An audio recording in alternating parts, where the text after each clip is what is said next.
এক ছেলে আর এক মেয়ের গল্প। তাদের মধ্যে খুব ভালো বন্ধুত্ব ছিল। কিন্তু ছেলেটা কখনো মেয়েটাকে বলতে পারেনি যে সে তাকে ভালোবাসে। একদিন মেয়েটার বিয়ে হয়ে যায় আর ছেলেটা শুধু দূর থেকে তাকিয়ে দেখে তার ভালোবাসার মানুষটা অন্যের হয়ে যাচ্ছে। সেই ছেলেটার কষ্টটা ভাবতে পারো। ছেলেটা সব সময় মেয়েটার পাশে থাকত, ওর প্রতিটা কথায় সায় দিত।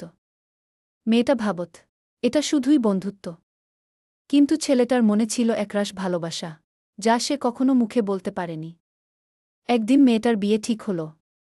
ছেলেটা তখনও হাসি মুখে ওর পাশে, সব কাজে সাহায্য করছে। বিয়ের দিন, যখন মেয়েটা নতুন বউ সেজে বিদায় নিল, ছেলেটা আড়ালে দাঁড়িয়ে খুব কেঁদেছিল। ওর ভালোবাসা না বলা রূপেই রয়ে গেল বিয়ের পরে। ছেলেটা নিজেকে আরও গুটিয়ে নিল। মেয়েটা নতুন সংসারে ব্যস্ত হয়ে পড়ল, আর ওদের মধ্যেকার নিয়মিত কথাটাও কমে গেল। বছরের পর বছর কেটে গেল।